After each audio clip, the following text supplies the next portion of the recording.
งานวันนี้คือเคลียร์ทรายลงหลุม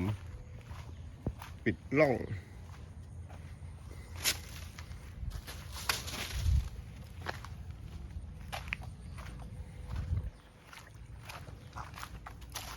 รถล้อทำให้ปิ้นขึ้นมา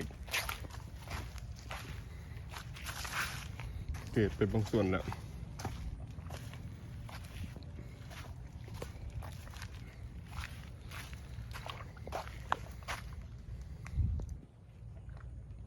ถ้าฝนตกหนักคืนนี้น้ำก็ต้องโผล่มาทางนี้แน่เลยทางนี้ไม่ได้ไม่เป็นไรไงต้องเกียร์หมดนี้เนี่ย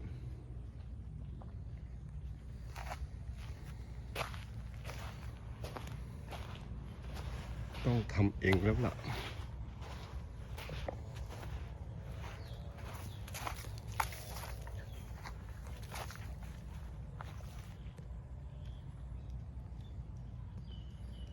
ค่อยๆทยอยเอาลง